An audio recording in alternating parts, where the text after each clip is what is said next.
Hi viewers, তোমাদেরকে আমার নতুন আরেকটি ভ্লগে স্বাগত। আশা করি তোমরা সবাই ভালো আছো।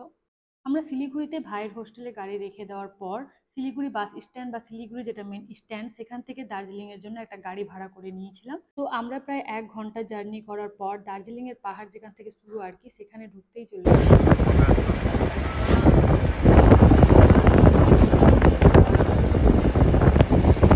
আমরা যখন পাহাড়ের কাছাকাছি চলে এসেছিলাম, তো চারিদিকে এত সুন্দর দৃশ্য যে মানে বলে বোঝানোর নাই। এই সিনটা খুবই ভালো লেগেছিল। আর চারিদিকে ঠান্ডা ঠান্ডা হাওয়া হচ্ছিল। মানে শিলিগুড়িতে প্রায় গরম ছিল, হালকা হালকা গাড়িতে গরম লাগছিল, আর এখানটায় আসার পর ভালোই ঠান্ডা ঠান্ডা ফিল হচ্ছিল। তারপর আমরা আবারও শিলিগুড়ি থেকে 2 ঘন্টা পুরো গাড়িতে জার্নি করার পর একটা রেস্টুরেন্টে ব্রেক এবং কিছু খাওয়ার জন্য রেস্ট করার জন্য একটু গাড়িটা দাঁড়িয়েছিল। তো তোমরা দেখতেই পাচ্ছ, এটাই হচ্ছে সেই দোকানটা যেখানে আমরা দাঁড়িয়েছিলাম। দেখো এখানে চারিদিকে কি উঁচু উঁচু পাহাড়, আর এই যে দোকানগুলো এখানে এইভাবে বানানো আছে আমরা বুঝতেই পারছিলাম না। মানে সামনের দিকটা ঠিক আছে, লেভেল আছে বানিয়েছে, বাট পেছন দিকটা এত উঁচু কি করে যে এরা পাহাড়ের ওপরে এভাবে দোকান বাড়ি বানিয়ে নেয়, এটা হচ্ছে ভাবনার বাইরে পুরোপুরি। আমি, বাবা, মা আর আমার হাজব্যান্ড আমরা শুধুমাত্র টি নিয়েছিলাম। কারণ এখানে আমরা বিশ্বাস করতে পারছিলাম না যে পাহাড়ি এলাকা, এখানে খাবার দাবার যে কেমন থাকবে না থাকবে বিশ্বাস হচ্ছিল না। বাট ভাই আর আমার ছেলে এটা কি যেন নাম বলছিল, থুপ্পা না কি বেশ, পুরো নুডলসের উপরে জল ঢেলে মশলা ফসলা দেওয়া আছে, আমি তো দেখে ভয়তেই খাইনি।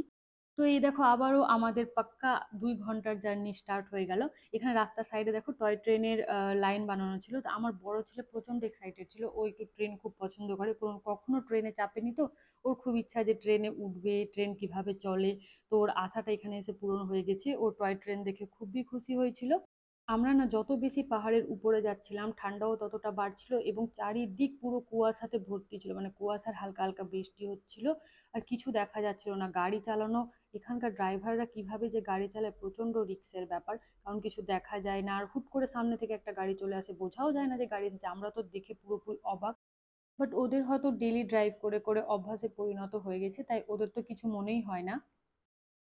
গাড়িতে থেকে থেকে এত বেশি বিরক্ত হয়ে গেছিলাম, আর বসে থাকার ইচ্ছা করছিল না। তার উপরে আমার ছেলেকে নিয়ে, আমার ছেলে খুব বেশি বিরক্ত করছিল, কারণ এত লম্বা জার্নি গাড়িতে, ছোট বাচ্চা তো, আমরাই তো পরেশান হয়ে গেছিলাম। ভাবছিলাম আর বসে থাকা যায় না, কখন যে পৌঁছাবো, গিয়ে কখন যে পৌঁছাবো।